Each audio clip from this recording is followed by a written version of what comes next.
साल 2013 प्रयागराज महाकुंभ मेला जब लगभग 15 करोड़ श्रद्धालु यहां पहुंचे, उस समय दुनिया का सबसे बड़ा धार्मिक समागम था।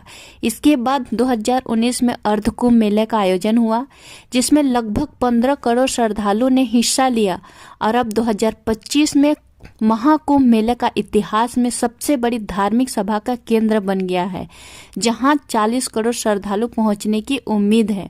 कुंभ मेला इतना खास क्यों है? ये हर 12 साल में ही क्यों मनाया जाता है? इसकी शुरुआत कहाँ से हुई और कौन कौन साधु संत हिस्सा लेते हैं?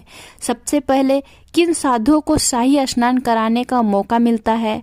आज हम जानेंगे प्रयागराज महाकुंभ मेले का इतिहास, इसकी उत्पत्ति और उससे जुड़े अद्भुत तथ्य। तो चलिए चलते हैं आध्यात्मिक यात्रा। और हिंदू पौराणिक कथाओं के अनुसार जब देवताओं और असुरों के बीच अमृत पाने के लिए समुद्र मंथन हुआ, तब इसमें से एक अमृत कलश निकला था। अमृत कलश को प्राप्त करने के लिए देवताओं और राक्षसों में युद्ध छिड़ गया। तब भगवान विष्णु मोहिनी रूप धारण करके इसे लेकर आकाश मार्ग से यात्रा करने लगे। इस दौरान अमृत की बूंदें 4 स्थानों पर गिरा: हरिद्वार, उज्जैन, नासिक, प्रयागराज। इन्हीं स्थानों पर कुंभ मेले का आयोजन होता है।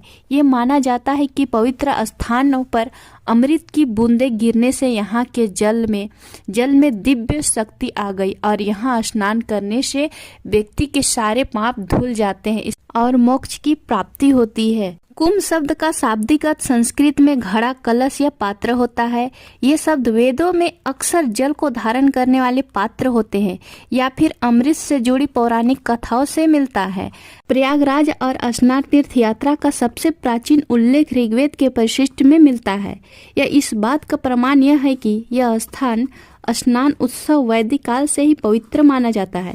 इसे प्रायश्चित और पापों से मुक्ति का महत्वपूर्ण स्थल माना गया है। हालांकि कुंभ मेले का सटीक उम्र को लेकर अभी भी अनिश्चितता बनी हुई है। 7वीं शताब्दी के चीनी बौद्ध यात्री हेनसांग ने सम्राट हर्षवर्धन ने और उसकी राजधानी प्रयागराज का उल्लेख किया था। उन्होंने इसे इस पवित्र हिंदू नगरी बताया था। यहाँ सैकड़ों देवी देवताओं बौद्ध संस्थान स्थित है। उन्होंने नदियों के संगम पर हिंदू स्नान अनुष्ठानों का भी वर्णन किया है।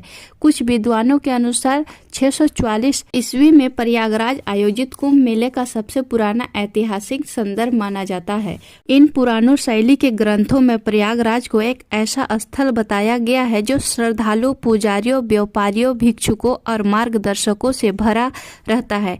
संगम के किनारे का वातावरण तीर्थ यात्रा यात्रियों की गतिविधियों